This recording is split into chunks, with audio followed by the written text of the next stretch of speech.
Wedding photographers of Reddit, what was your "they're not gonna last long" moment? I've photographed a few weddings, but this comes from a time my friend bought his girlfriend a ring for Christmas. It was obviously an engagement ring. But she claimed it was just a Christmas gift. My friend agreed. We all knew he was lying. A year later they become engaged. She insists on a location wedding. She wants to fly off and get married on a tropical island. My friend profusely apologizes to me, tells me he wanted me as a best man, but she wants her best friend's husband as the best man. I don't go to the wedding. The bachelor party took place after their honeymoon. We were all drinking and having a good time. He tells me that the ring from Christmas was his first engagement ring to her, but it wasn't good enough. She was just a showy girl and needed a bigger rock. He spent twice as much on the second ring. It's been 3 years since that bachelor party. They have been divorced for a year. She's now pregnant by man as old as her father. Story 2. Wedding was on a golf course.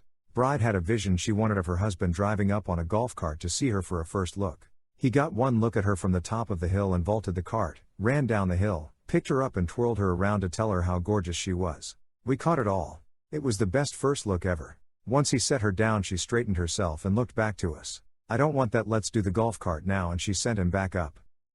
Story 3. I did a wedding for an acquaintance and her husband. Day goes great, I'm really happy with almost everything I took. Everyone was feeling it and having fun. But, and this is one of the reasons I quit photography, the bride sees some of the photos I had sent her, and immediately is calling me. "I need you to do the editing magic and make me look skinny. John was saying I was going to look too fat in my dress and wanted me to lose weight, but I knew you could just edit it, so haha I didn't. So I have to explain, this is like 2010, I can only Photoshop so much, i.e. I can make you look a tad slimmer in certain photos without making it noticeable. But I can't do it to all of them. And if I was to, the editing would be noticeable, and I will have to charge you a lot of money to edit you in all the photos." She tried to convince me to edit hundreds of photos for a couple $100, and I have other jobs going and had given them a great deal already, so explained I couldn't. So she insists I do at least some of her main pics. I tell her when people see the rest of the pics they will see the difference. She didn't care and insisted more. So I do, and a couple weeks later when I thought it was all done and history calls me and leaves me a voicemail of how I ruined her wedding. Her new husband is upset at how she looks in the pics and keeps making remarks about her weight. So it didn't seem like they were in a great place from the get-go. Story 4. Bride looked visibly miserable the entire ceremony. While photographing the men's getting ready portion, the groom repeatedly kept joking about killing himself. During the toast, the bride ran off to the bathroom for about 30 minutes and came back wiping her tears with her eyes red and puffy. Neither of them had any chemistry at all. It made no sense why they were together to me. That was the last wedding I shot. Story 5. I was a bridesmaid in a wedding where the bridal couple left the reception, and as if on cue all the bridesmaids started ugly crying. We'd all tried to talk the bride out of going through with marrying the demeaning, insecure, boss and couldn't hold back any longer. The bride's family came over to see what was wrong and just sadly nodded at us. It's been 35 years and they are still locked in the most emotionally abusive relationship I've ever seen. So much potential happiness wasted. Story 6. In another life, I worked catering shifts. Loads of Saturday weddings. I'll never forget the best man's toast to the groom. It was a shameless roast. He spoke openly about the groom's willingness to shag anything when he's drunk. He then went on and on about the groom's deadly gambling habit and his short fuse when he doesn't win. He asked the stone-faced groom, "How many thousands of dollars in golf clubs have you destroyed or lost in countless ponds?" Nobody was laughing. The bride had tears in her eyes and the groom's parents sat in stunned silence. Story 7. This was 15 years ago or so. I left wedding photography a few months later. The reception was at their home. They didn't want photos at the ceremony, and didn't want wedding party/family photos between the ceremony and reception triggering the first raise of the eyebrow on my end. At the reception the groom didn't want his brother, the best man, in the photos. Other eyebrow goes up. The mothers of both the bride and groom both scolded me to let them be and told me to eat instead of take photos. The groom and the best man got unholy drunk and had a weird byplay of brother making way too many toasts and the groom making grossly inappropriate speeches of what he's going to do to the bride on the honeymoon.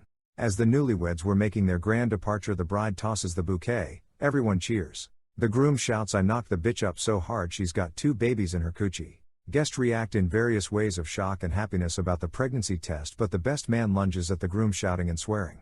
Family holds the best man back as the couple runs out to a car. The groom flipped off the spectators, and pulled out of the driveway. 2 houses down the car stops. The groom gets out and pukes on a neighbor's lawn. The bride gets in the driver's seat and takes off, leaving her husband yerking into a flower bed, and the best man ran down the street trying to flag down the car. Divorced 4 months later. Story 8. The engagement session. The couple was in from out of town because she had just taken the bar exam to become a lawyer. At the end of the session, I gave them a prompt to share with each other what they were proud of each other for. He couldn't think of a single thing.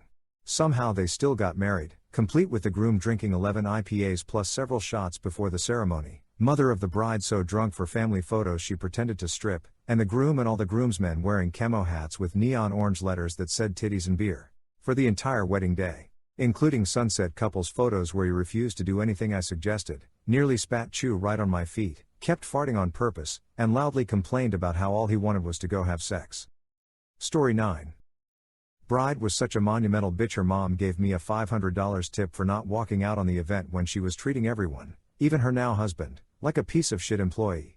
She did the whole clicking fingers thing when wanting someone to do something for her, and she berated the DJ for grabbing a sandwich when he'd been there for about 8 hours and was told that he should have brought his own lunch and she would be taking the cost of the food, like an open buffet style, out of his paycheck.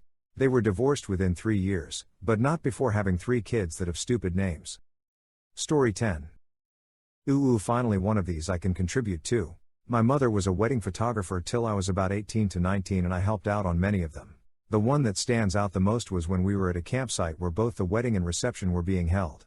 About halfway through the reception I hear the groom start laughing maniacally. I peeked over his way and could see 2 groomsmen hauling the thrashing and screaming bride towards the lake. They threw her into the freezing cold water with her veil and dress still on. When she got out of the water I genuinely thought she might shoot somebody. Saying she looked like a drowned rat would have been an insult to rats. Her hair and makeup and probably the dress were ruined beyond repair. The fact that the groom laughed and didn't do anything stuck with me as being a dog shit move even as a teen. Apparently she thought so too because they didn't even make it 6 months. Story 11. When I worked as a wedding planner for a hotel chain, the groom had found out his bride was having an affair with her brother's best mate. The bride's mother knew about it, but insisted on the wedding and paid a fortune. The groom wasn't drinking much and at the speeches, stood up and revealed he knew and said he was getting an annulment. He then took his best man on his honeymoon. The honeymoon the bride's parents had paid for. Story 12. Wedding photographer from India here, got a few. 1. Bride's mom dissed nonstop about the groom to a couple of our photographers. She believed that her daughter is too beautiful for the guy they promised her hand to and how she'd rather have him die sooner than seeing him with her daughter post the wedding. 2. Bride and the groom had the first dinner separately because the bride wasn't just in the mood to have their reception dinner together. 3. This is the final nail in the coffin. Post the wedding when we were about to photograph portraits of the couple, the groom walked up to us saying that he's too tired from the wedding, so it'd be better if we could use the photos from the previous weddings we shot and morph his face onto those and walked away. They divorced 3 months later. Story 13. Oh man, I was a wedding photographer for about 5 years. I get being awkward on camera and not wanting to do any public PDA. I'm very awkward myself. But when prompting couples for fun poses like whispering obscenities in each other's ear for a laughing shot, nuzzling close together, etc., most couples eventually let their guard down and enjoyed holding each other. It was so sweet. A few times though, I had couples that visibly didn't want to be near each other at all. Once the shot was done, they went back to standing a foot apart. They would complain about each other and make fun of each other in front of me. It always left me with a bad feeling in my gut, and most of the time the marriage didn't last long. Story 14. The maid of honor very drunkenly said in her speech for the groom to call her once the marriage was over. A couple of her friends said that in their speeches actually, and the best man told the bride the groom's phone lock code in his speech because she was going to need it. Those 2 last maybe a year. The bride ended up moving states for a new job, which made sense to me after seeing how shitty her friends and family were during that wedding. The other couple I can think of had 12 bridesmaids/groomsmen each, yes 24 people just in the wedding party. Not including users, guest book attendant, flower girls etc. The bride and groom belonged sorority/fraternity at the same school, that's why there were so many people. The bridesmaids/groomsmen had all dated each other and several of them had dated the bride and groom in college too, so it was a ton of fighting and drama the whole day. Those 2 lasted a while. I think 5 years. But the bride got pregnant on their honeymoon. I doubt they would have lasted a year if she hadn't gotten pregnant so quickly. Years after they broke up, I was invited to the bride's younger sister's bridal shower. They were family friends, and the bride got drunk on champagne and talked about how miserable she was planning her first wedding, and besides her daughter it was the biggest mistake of her life blah blah, so that was fun. Story 15. I met with potential clients to go over the details of the wedding and to see if we would be a good fit to work together. I tried to schedule something at a cafe, but they insisted on me coming to their house. When I arrived, there was a 5-gallon Home Depot bucket of dirty diapers on the front porch. I had a feeling this wasn't going to go well.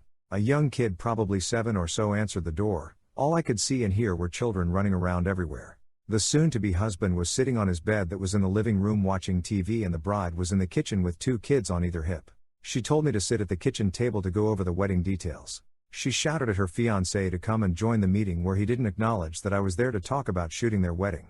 The bride was annoyed, then asked if I saw the bucket full of dirty diapers on the porch. I said that I had, and she said her fiancé has so many kids with other women that is the only place to keep them so they don't stink up the house. I did not take the job. I always wondered what happened to that couple.